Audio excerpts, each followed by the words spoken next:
I'm Agent Morris with the NSA. We have identified some very, very interesting anomalous type of aircraft. Traffic is quite luminous and is exhibiting some non-ballistic motion. Over. Move very rapidly at any speed or whether any direction it wanted to go. Flag could change and go to the right or the left or go crossways without hesitating a bit. What do you think it was? Well, if they call it a flying saucer, that's what it is.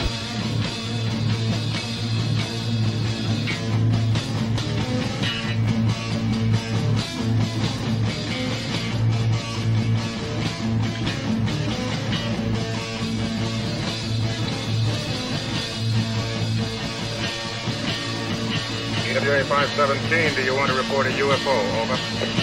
Negative. We don't want to report. Look, it wasn't my worst Wednesday night. Good evening, everybody. This is Smiles Lewis, and it is Wednesday, January 10th, 2024. Thank you for joining us. This is the live weekly news roundup of the cat crying outside the door. I mean, the 501c3 nonprofit Scientific Anomaly Institute, a.k.a. Anomaly Archives. And thank you for joining us whenever you're listening or watching. This is part 2 of our year in review for the wonderful, wonderful time that we all had in 2023. And with me tonight, as in most nights, is a good friend of the archives, Victor Criterion, who may be chiming in now and again on this, that, or the other weird thing that we'll be reviewing from this past year of wonders and phantasmagorical stories from the dream time that you and I call life. Well, last week we got through half the year, January 2023 to June, and at that point it was like, we better break this up in at least 2 parts, hopefully not, as Victor was joking, 52 parts for the entirety of last year. As usual, if you are not familiar with us, or if you are familiar with us, you can always go to our website, anomalyarchives.org. That's ANOMALY archives.org. And we'll be going over some of the many, many news articles that I've cherry-picked from all the hundreds, thousands of news links that are there. This year, it was probably easily 1,000 news links. I don't know. But we've whittled it down as best we can. And of course, this is the stories that I find that perhaps the most interesting. But before we dive into that, over at our Flipboard, flipboard.com/@Anomaly Archives, you can find the link to the Anomaly Archives Flipboard. And ton of stuff there. And as last week, I just kind of touched on some of the things that I flipped over most recently there. There is, of course, the big news coming up at the end of this week. What's happening in the world of UFOs and UAP? Well, that secret meeting, the meeting to discuss secret stuff, that's apparently finally happening with Congress. I don't hold your breath that any real revelations are going to be happening there, because of course, unless they get read into these programs, which is not likely to happen, they're not going to be able to be told, any significantly secret details. At best, we can hope that they are told why the intelligence director found David Grush's complaint to be valid and why he thought his claims were worth investigating. So, but still, may you live in interesting times, my friends, and we sure do.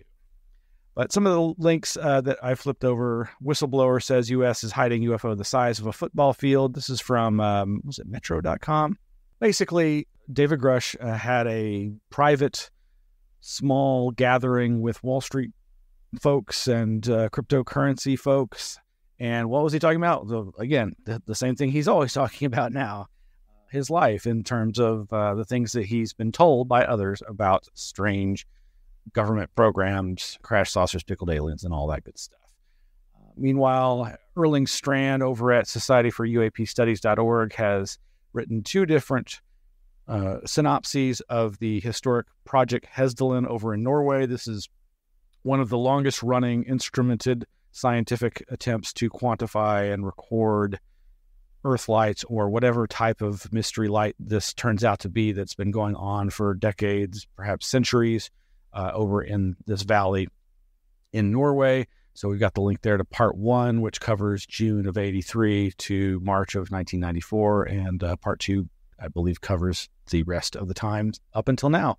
Haven't had the chance to listen to this interview, but a good friend of mine just reminded me of, I love Micah Hanks. He's a great friend of the archives and supporter of our work, and he's doing great work, as I've often referred people to his reportage, especially on the new UAP revelations. He's a great analyzer of all things UFO to Bigfoot and everything in between. And the most recent podcast called Cryptoterrestrials with a Hypothesis of Earthly NHI Origins, and features him interviewing a philosopher and researcher. Lots of other interesting articles linked there. Also, this wasn't that recent. It's from November. So, hey, I guess I should put this in the flashback. In Newsweek.com, is U.S. on the verge of quote-unquote catastrophic UFO leak? What we know, or what we don't know. And a lot of other great, interesting stories, all of which can be found over at the links at the Flipboard, including, as Victor was saying, everybody's talking about jellyfish UFOs, UAPs, that is. And, of course, Jeremy Corbell's latest release of military footage that shows some kind of strange shaped object. Again, not doing anything that would, to my mind, qualify it as a UFO other than it's unidentified until it is identified. But it looks to me like a bunch of balloons. Or, as we were discussing, bird poop. Or somebody else I saw at the Metabunk forums suggested a molted spider carcass that's like hanging by a thread in front of the lens. I don't know. Anyway, it's fun to look at. Go check it out. There's video links there. But let's just dive right in, folks, to the rest of the links for this year. So yeah, starting in July of 2023, some of the articles that we covered included this Axios.com article, Learn About the Chupacabra Panic and Other Myths at History Miami. Again, over at Axios.com. Stories of dragons, giants, and mermaids might call to mind Greek or Chinese mythology, but we also have our own storied history with otherworldly creatures. Of course, it makes sense that this Miami-based, I guess it's a museum, History Miami, would do an exhibit on the infamous chupacabras, and always put the S on the end. That's the proper spelling. But of course, the chupacabra has a long and storied history that most rational people suspect is just people misinterpreting a variety of different types of normal animals that may look abnormal due to different issues, skin issues, hair issues, that sort of thing. We might end up touching on this again shortly in another story, but yeah, I always like to see news reports on museums or other institutions that in the past didn't necessarily cover this kind of thing, cryptids and the strange and the unusual. And this wasn't even October yet. This is a news report on an exhibit that I guess was already running in July of last year. Jumping back right into the UFO UAP thing, of all places, Stanford Magazine, stanfordmag.org, ran this July 2023 article, First Contact. Gary Nolan is the man you call when there's no earthly explanation. Oh, there he is, looking all cherubic. Is that the right word for that look? I'm not sure. Look at his flat screen computer. But I remember when this came out, I was like, okay, wow, that's really interesting. I know that's where he works, is at Stanford, and he already has a very highfalutin reputation. And among some people, other people think he's a scam artist, like so many in the UFO field. But the dude's got a legitimate science background. He's got patents. He's really sought after for his work in, what does he do? Biomedical stuff. Fascinating person, but it's a pretty good, interesting interview. But again, it portended things that were afoot at the Circle K, my friends. So we're going to be jumping around here. Meanwhile, that same month of July, over at KUT.org, the local NPR station here in Austin, Texas. Texas oak tree thought to be extinct, discovered in Big Bend National Park. This one reported on Texas Public Radio on July 24th. Hey, July 24th. And always love to hear about things that were presumed extinct being rediscovered. That's a good thing, if you ask me. And you didn't. So over at khou.com, this is one of the affiliates in Houston. One of the rarest whales on the planet spotted south of Galveston, fisherman says. Rice's whales are one of the world's most endangered marine mammals, and there are believed to be only about 50 to 100. Gosh, that's so few in existence, according to experts. And they were seen in the Gulf of Mexico. And just as we've reported all year on these kinds of sightings, because it just fascinates me when we get the chance to see rare animals. In this case, I believe out of place, like they're not usually in that area. Speaking of which, over at kltv.com, alleged big cat spotted along East Texas Road. Of course, all the experts say this is completely impossible. Caption says, Edith Martinez was leaving the Woodcrest Mobile Home Park when she saw something mysterious across the street. She posted her video to social media, getting over 1,400 views. People commented saying, it's a puma or a lion or maybe even a tiger. And I always have to relate this, before, when I was just getting into strange alien animals, anomalous animals, out of place animals, this aspect of cryptozoology that is less about cryptids or presumably extinct animals is things that are seen in places they shouldn't, whether it's alligators in the sewers or kangaroos going down the road. Actually, that happened just around the corner from my house a couple of years ago. I kid you not. My family in East Texas, in the Goliad, Victoria area, they had their own story about a black puma-like big cat that was seen prowling around, possibly in or out of, in or near one of their trailers. And yeah, what do you know? I don't know. Strange.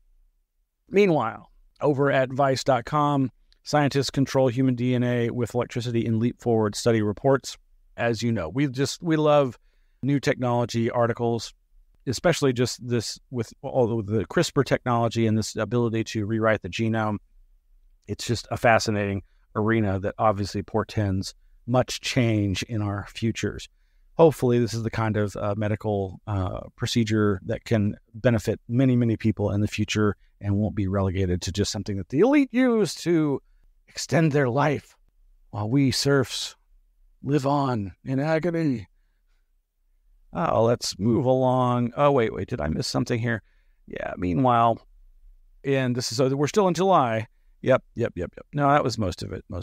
So August was a big, pleasant surprise in so much as I was finally able to see the fruition of the New York Times finally ran the piece that Annie Kelly had written that I had worked on with her starting in late 2022.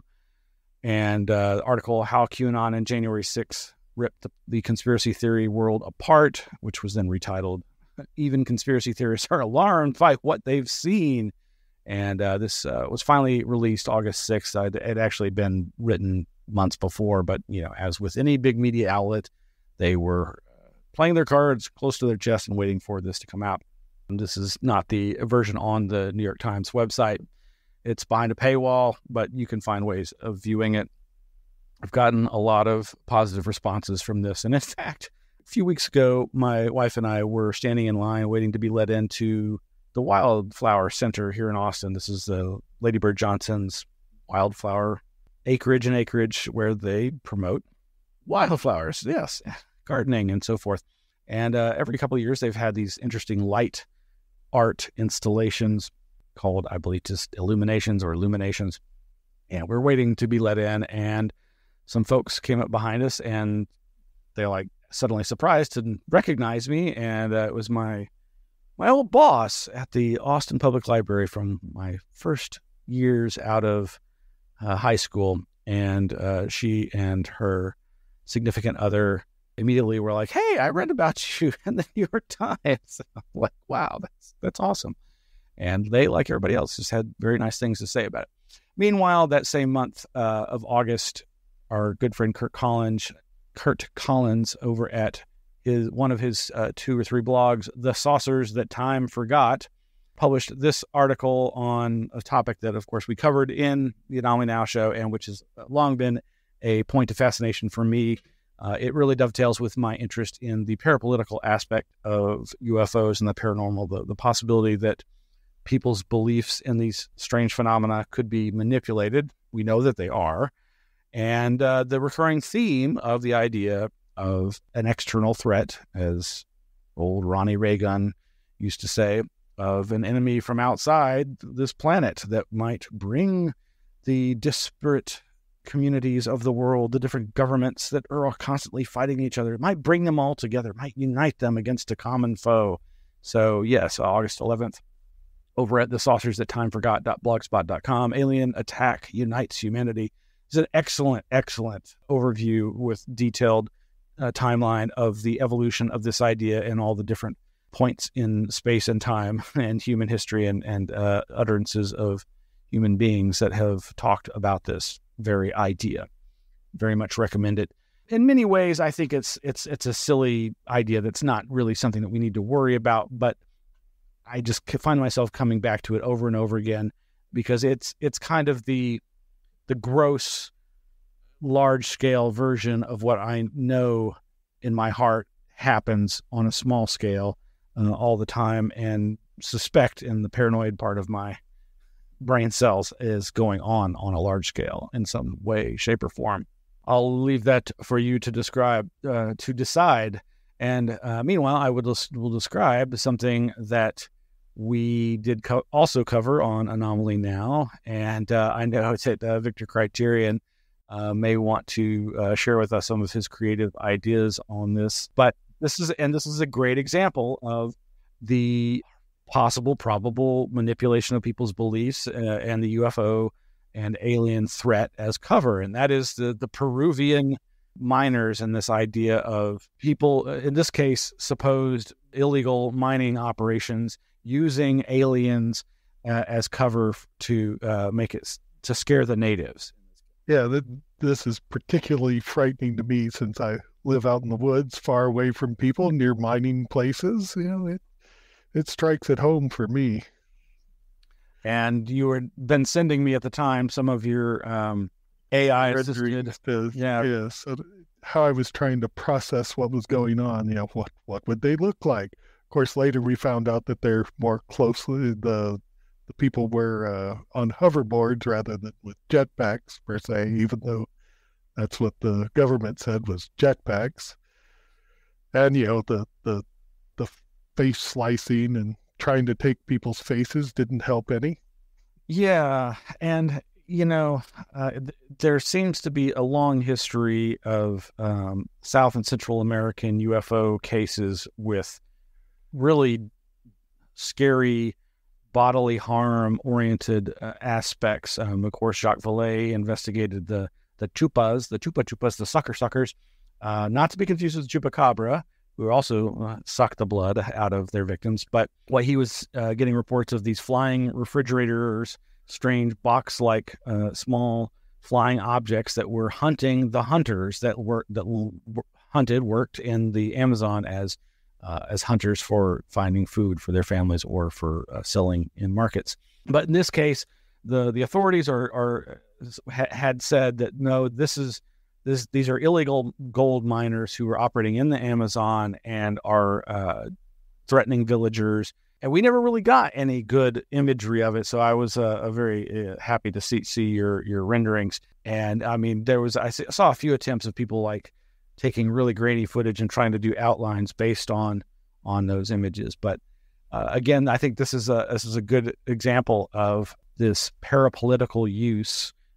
Meanwhile, that other one was from the Mirror, I think. This one's the Daily Mail. Flying 7 feet tall alien attackers in Peru were actually illegal gold mining gang on jetpacks. But again, not jetpacks, supposed hoverboards of some kind. Right. Yeah, I don't know which is scarier, illegal gold miners or actual aliens.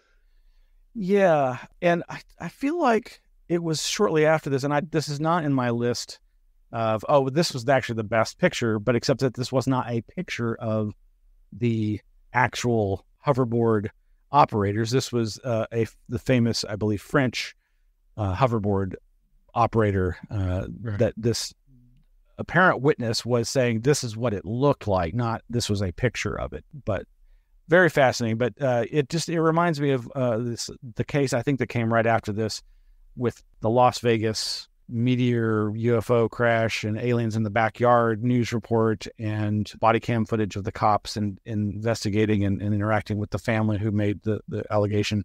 Don't know what to make of any of this stuff. But again, I think this is a great example of, as I say, the parapolitical manipulation of people's beliefs. And it was just part of how crazy 2023 was for paranormal things. Indeed. It just keeps ratcheting up. Well, thank you, Victor. So, yeah, and sadly, there's been no further reporting that I've been finding on that situation down there, whether they were caught or not. There's such a link for someone who went down there to investigate, and I haven't watched that yet, but that was a month or two ago. Oh, and I have to go back. Nothing really new came out of it other than they were trying to take off people's faces. Yeah, that was one of the more horrific aspects of this, was the bodily harm that was being threatened, and you hear so many horror stories by the cartels and whatnot, and so in this case, some kind of gold mining cartel, though really comes down to the bloodthirsty ruthlessness of corporations, doesn't it? Okay, moving right along. Okay, here's our other chupacabra, or is it? Strange sighting, Hill Country Village, baffled by mysterious creature. The wild animal spotted on a north side home on Tuesday. The property owner is now asking the public to help identify it. I don't know if there's some of the pictures. Again, this most likely explanation is some kind of coyote or canine with mange, but it's weird. Something about the coloration and the positioning just looks different to me than a traditional canine. Again, I don't think there's ever been any follow-up. The creature just went off into the woods, and all we have are these photos that the homeowner took in their backyard down there in San Antonio. What you going to make of that? Now, we do have to touch on some of the passings. I didn't mention, of course, in February of last year, we lost Robbie Graham, who was the editor of the book that I was so lucky to be a part of, UFOs Reframing the Debate. And of course, there's been so many people lost. Obviously, we can't cover them all, but Lee Spiegel was one who was notable in that he was a pretty mainstream journalist, and sadly, he passed away. And right around the same time, mutologist, UFO, cattle mutilation, animal mutilation researcher David Perkins. For those who are familiar with the Anomaly Archives, you probably saw he and I have a discussion in 2020 during the Streamathon where we were talking about his work and the idea of a Gaian UFO hypothesis and how animal cattle mutilations might figure into that, and how that had informed his perspective and coming to terms with the idea of the UFO phenomena being some kind of manifestation of a Gaian mind, possibly. Like my favorite researchers, he didn't necessarily assert that this was absolutely the case. It was just one of the hypotheses that he considered probable. And this remembrance was written by our good friend Miguel Romero, aka Red Pill Junkie, over at the Daily Grail, dailygrail.com. And David and Lee, they will be missed. Robbie Graham, they're all going to be missed. So that same month, the New York Times in August had scientists recreate Pink Floyd song by reading brain signals of listeners. Okay, so I'm a huge Pink Floyd fan. If you didn't know, grew up loving listening to Pink Floyd music and always tended towards Roger Waters over David Gilmour. It becomes a little bit more complicated these days. Meanwhile, the subtitle audio sounds like it's being played underwater. Still, it's a first step toward creating more expressive devices to assist people who can't speak. Again, love this kind of technology. As much as it terrifies me, the idea of scientists and corporations and terrorists, who knows what, the government, the military being able to peer inside my brain or read my thoughts remotely or figure out what I'm dreaming. At the same time, there's good, and it's just the whole double-edged sword of technology. This one over at the New York Times. Back to cryptids. So there was actually some pretty big stuff happening over in Loch Ness. Yes, TheGuardian.com reports Loch Ness monster enthusiasts gear up for biggest search in 50 years. Using drones and acoustic equipment, hundreds of volunteers from around the world take part in the Surface Watch. This, I believe, as we reported, is one of the most multimodal, instrumentated investigations of good old Nessie over in Loch Ness. And in fact, I believe it was our friend Ken Gerard, who is one of several Texas-based cryptozoologists who was actively involved in that investigation over there. So I think I misreported in last week's show that I had mentioned that Stephen Greer had his anniversary UFO briefing on my birthday on June 12th, and I think I misstated that the Grush Congressional UFO hearing happened that same month. It was actually in July, but whoops, this isn't about that. This is a UFO whistleblowers think tank announces groundbreaking UAP event. No, this wasn't the congressional hearing that they were talking about. This is the think tank that Grush is associated with, which I think was revealed in either his, I think his resume or whatever was released as prep for the congressional hearing. And in that, there was a reference to the Saul Foundation, which this article is talking about being revealed.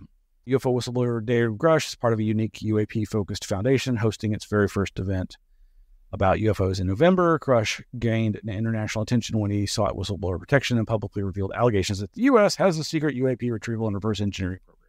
Now the group he said he is part of, the Saul Foundation, has just officially launched and is seeking researchers and collaborators, I think is what they're looking for there.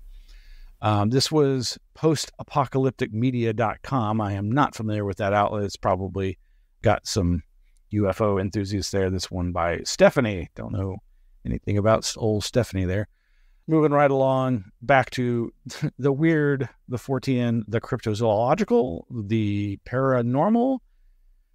Jeff, the talking mongoose. I'm sorry, it just does not get any better than talking mongooses. And the movie came out, and I finally saw it and loved it. And it's less the story of Jeff and more the story of Nandor Fedor, but it's still an entertaining and thoughtful explication of the incidents, though not as detailed on the weirdness of Jeff himself.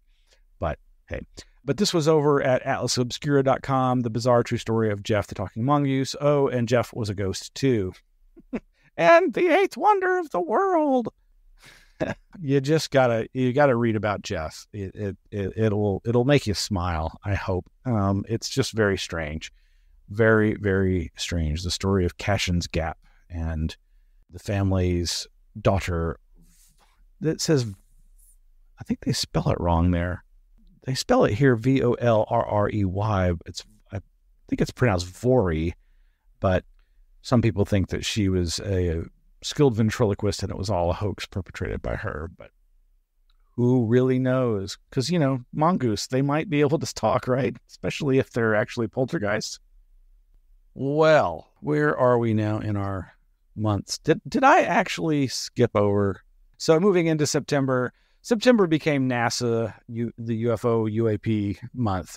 There's just so much to talk about as far as September. NASA to release and discuss unidentified anomalous phenomena report over at nasa.gov.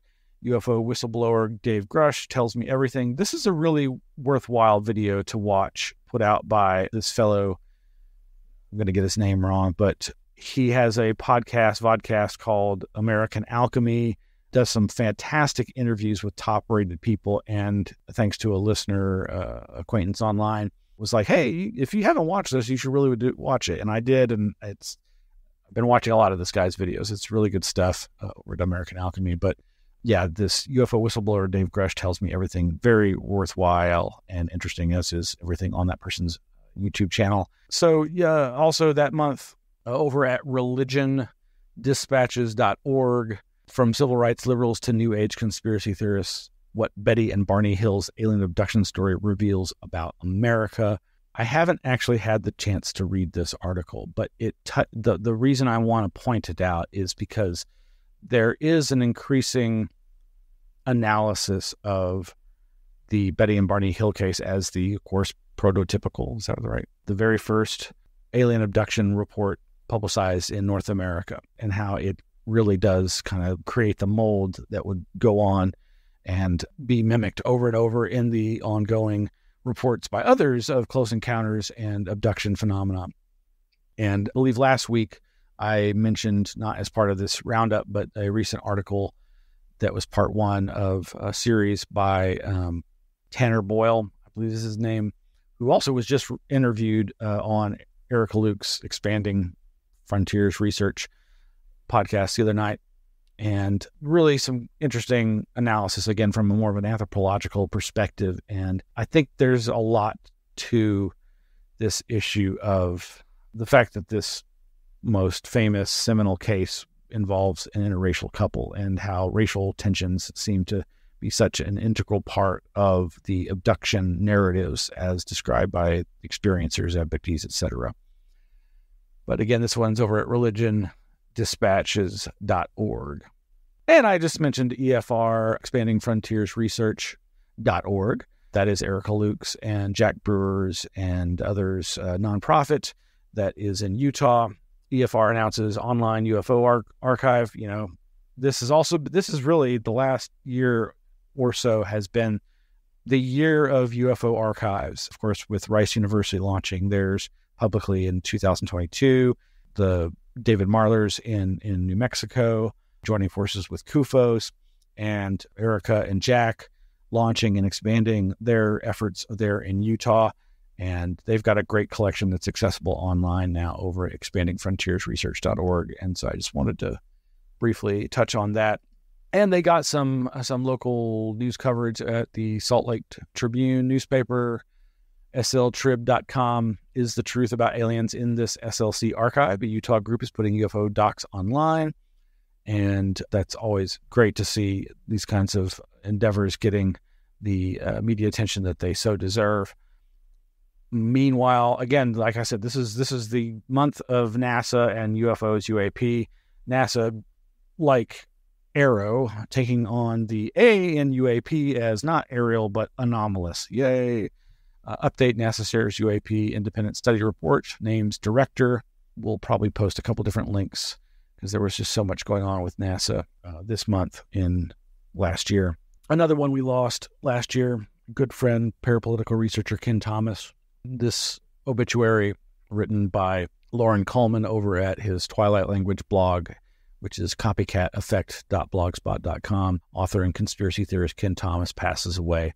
His photos, of course, are from our wonderful Paramania get-together in, what year was that? 2018 in New Orleans. There is Miguel, Ken, and Carlos, and then Ken just by himself. Both of those pictures at Jim Garrison's grave there in New Orleans, Nolans. And, you know, speaking of archives, Ken Thomas was an archivist who worked there at one of the universities and donated his personal archive and collection to that university that he had recently retired from, or some years ago retired from. There's Tim Banal and I on either side of Ken Thomas on the steamboat that we went on.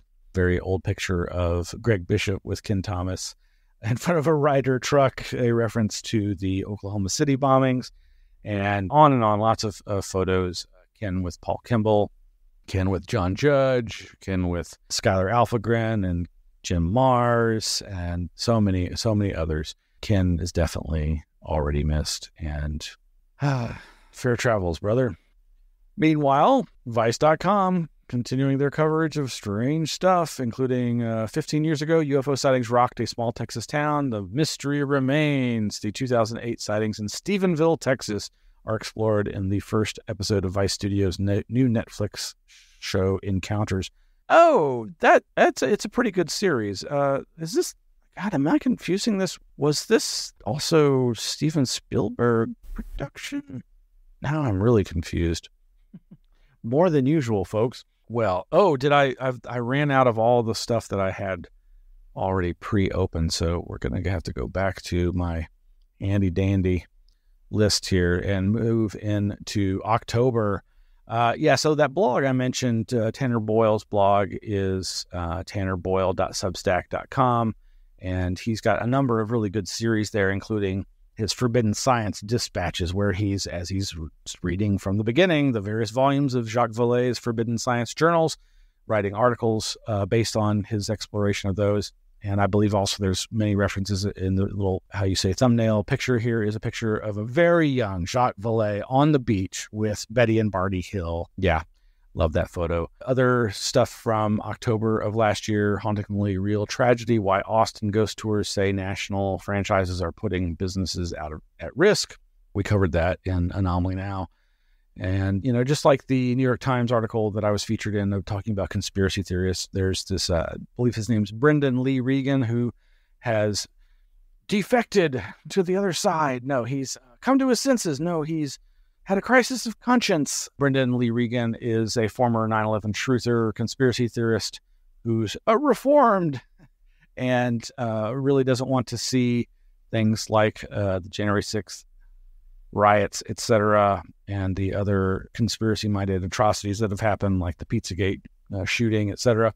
This article from, I believe, TheGuardian.com, Escape from the Rabbit Hole, the conspiracy theorist who abandoned his dangerous beliefs. He's been traveling the world. He actually got to speak at an international conference over in England on the subject. Meanwhile, further evidence points to footprints in New Mexico being the oldest signs of humans in the Americas. That from AP, Associated Press News.com. Texas red-crowned parrots. Something unusual was just discovered about them. That one's over at KXAN.com. It's a local news channel. Of course, here in Austin, we have the monk parakeets who are thriving, and that's kind of the take on that Texas red-crowned parrots article, is that just for whatever reason, climate, urban environment is actually turning out to be very successful for these different parrots and parakeets. I love the monk parakeets. Are just the cutest, weirdest little things here. And they're smaller than parrots, but they roost in lighting structures and telephone poles and utility poles, and they just make this silly little chattering all the time. They're just one of the chatteringest birds, and you get the impression that other birds just look at them with disdain, like, y'all just won't shut up, will you? But they're adorable.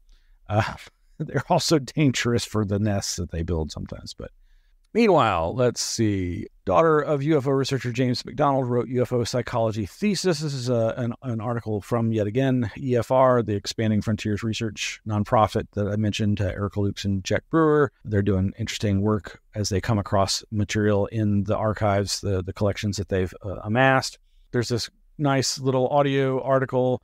The legend of the Hairy Man of Round Rock, just north of Austin, is the town of Round Rock, which has Hairy Man Road. It has its own legend of early settlers and a child that was lost in a storm and began living there on the road, feral, and became a hairy man, a typical Bigfoot type wild man legend. The town has embraced this and now has a Hairy Man festival that's kid-friendly, family-friendly, and it's more about really hairy people as opposed to supposed unrecognized North American hominids as the traditional Bigfoot. But they're having fun with it, like so many communities that are embracing UFOs, paranormal, and cryptid folklore. Meanwhile, we reported previously on the ivory-billed woodpecker spared being declared extinct for now. This was from Coast to Coast AM, the Art Bell George Noory show, covering that. Meanwhile, we did finally get the 2023 Consolidated Annual Report on Unidentified Anomalous Phenomena, and you can read that in PDF form over at dni.gov. Again, the UFO UAP steamroller campaign just keeps rolling on in 2023 there towards the end of that year. Last year, Erie, Texas ghost towns worth exploring this fall. Of course, it was October, so you're going to have your plethora of haunting and ghostly news stories.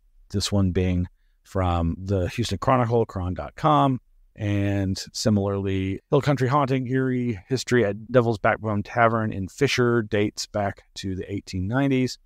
Jumping back to UFOs, the big idea, why we should take UFOs seriously. This from Maclean's magazine over at macleans.ca. That's a Canadian magazine that, in this case, features lots of insights from our good friend and UFO researcher, Chris Rutkowski, who is one of the moderators of the UFO Updates Facebook group.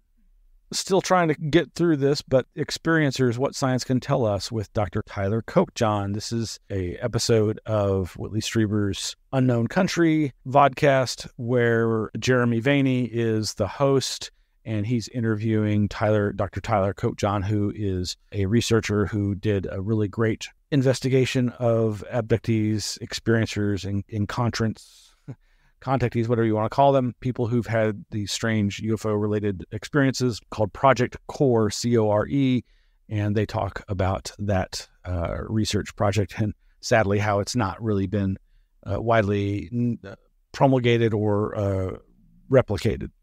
And then, of course, we had Aero director Dr. Sean Kirkpatrick holding an off-camera media roundtable. This was October 31st, or at least that's when it was released, I think. And John Greenwald over at the Black Vault reporting on that.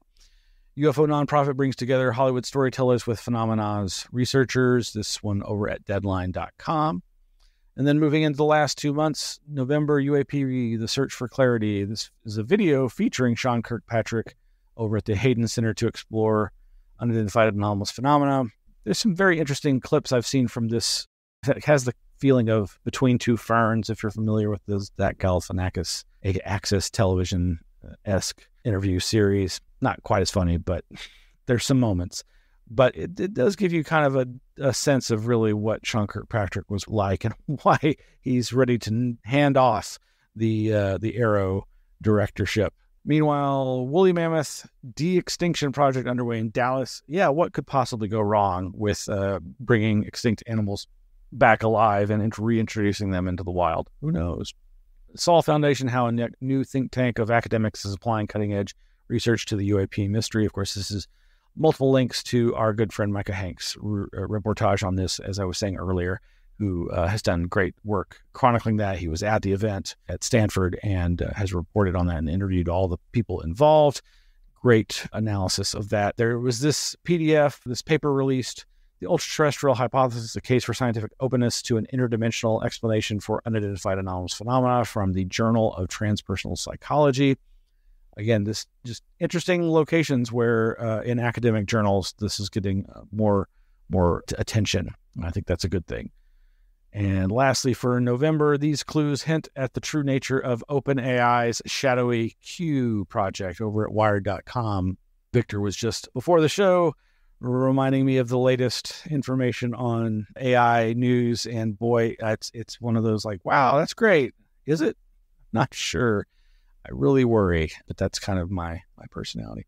We're in the home stretch, folks. December, the first secret asteroid mission won't be the last. This is from, the source may be something like New York Times. I'm not sure, but it's at DNYUZ, DNYUZ.com. You know, there's so many minerals and wealth to be had, resources to be monopolized in these asteroids floating out in space.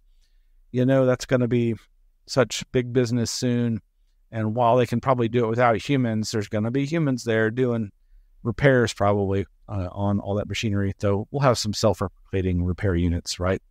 Also in December, U.S. Congress passes stripped-down measure to release UFO records. So the Schumer Amendment, the UAP legislation that was going to be mimicking the JFK assassination document release, gutted, not happening, not the way it was intended. That was the big news in December. Texas man's photo of Black Panther creates buzz. Wildlife experts say it's not possible. Again, like the other news reports that we mentioned about pumas, Black Panthers, etc., being seen, and authorities saying, no, cannot be.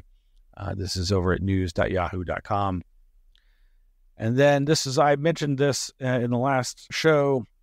I've only recently learned about the Chinese spy balloon having used a U.S.-based internet provider for its communication back to China, which is how our people actually were utilizing that data to also track it just like the Chinese were, and to direct it, presumably. More AI news AI-created virtual influencers are stealing business from humans. This from ArsTechnica.com. And last thing I have here is mystery note found in sealed cereal box. And this is just one of those like weird WTF type of news articles from, in this case, PA homepage, probably Pennsylvania, PA HOMEPAGE.